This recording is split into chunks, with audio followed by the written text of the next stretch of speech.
A small yet captivating site nestled near Cottonwood, Arizona, Tuzigoot National Monument preserves the 12th century dwellings of the Sinagua people. But unlike other dwellings, these ones have a secret. But what is it? We'll get into that in a minute. Unlike other structures, Tuzigoot forms a cluster atop a sandstone ridge near the Verde River Valley, a testament to ancient communal living. If you've never seen structures like these, we recommend visiting the small visitor center first. And in true National Monument style, they have their building built mirroring the ruins' architectural style. Inside, you'll discover a fascinating array of artifacts unearthed from the very grounds beneath your feet. After learning some very interesting things from the visitor center, you're ready to start on the trail. This trail is very well marked, and it is a loop path that will lead you to the hill summit. However, please note that it is not wheelchair accessible because it is too steep. According to Dane, all you need to know is it's hot.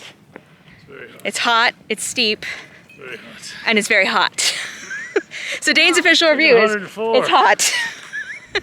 Yeah, on the day we went, it was a little bit warm outside. So in case you want to hike this, remember, bring a sun hat, bring plenty of water because there is no shade on this trail. And remember, always sunscreen up. Keep your skin looking young, okay? Now let's get back to the actual trail and the history that you're really here for. As you hike amidst crumbling walls, you'll see remnants of a once thriving community that housed up to 250 people in and around the 80 rooms at the site.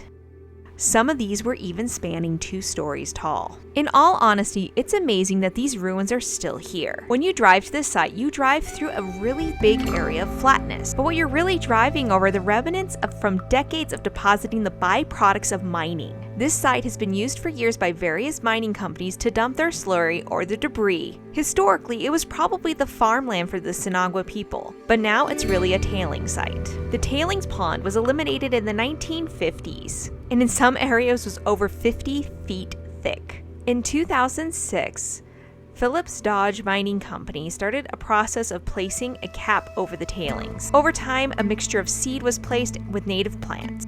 All this process should help minimize the toxins from spreading near the Verde River. So there's the first mystery about the site, but what about the second? Don't worry, we'll get to it here in a bit. We gotta get inside this building first. The largest dwelling atop of the hill stands complete, offering a glimpse into the past of the reconstructed ceilings and a ladder to the roof, providing a cool refuge from the summer heat.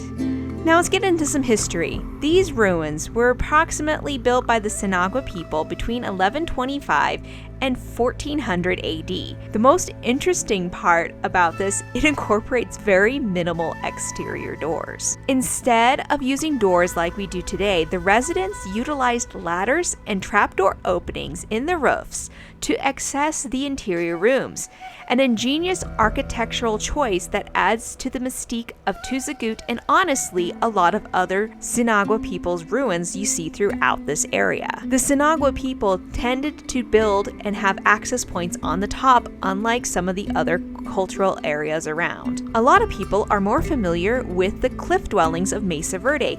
These did not have access points in the roof, but actually had doors. And that's most likely because they built it right into the cliff, making access from the top less manageable. Besides some of the obvious answers of why they made this choice, which is protection, of course, why would the Sinagua people choose to have their access point on the roof? Apparently, the current theory is they used it to keep the buildings cooler during the summer. I can tell you, going there on a 90-degree day, it was definitely a lot cooler inside of the buildings than it was outside of them. Kind of like natural air conditioning. So as far as theories go, this one might be pretty sound, but we'll really never know. Of course, there's always the theory of that they were creating a connection between their daily lives and the heavens. Which one do you think is correct? Comment down below. As you traverse Tuzigoot National Monument, envision the vibrant community that once thrived here. You can really hear the remnants of the Sinagua heritage whisper its tales from the eras beyond. Really, this is an innovative place and it isn't very popular, and honestly, I don't know why. If you want to know more about the Sinagua people, we have some other related videos that are right here for you to enjoy. We'll see you later.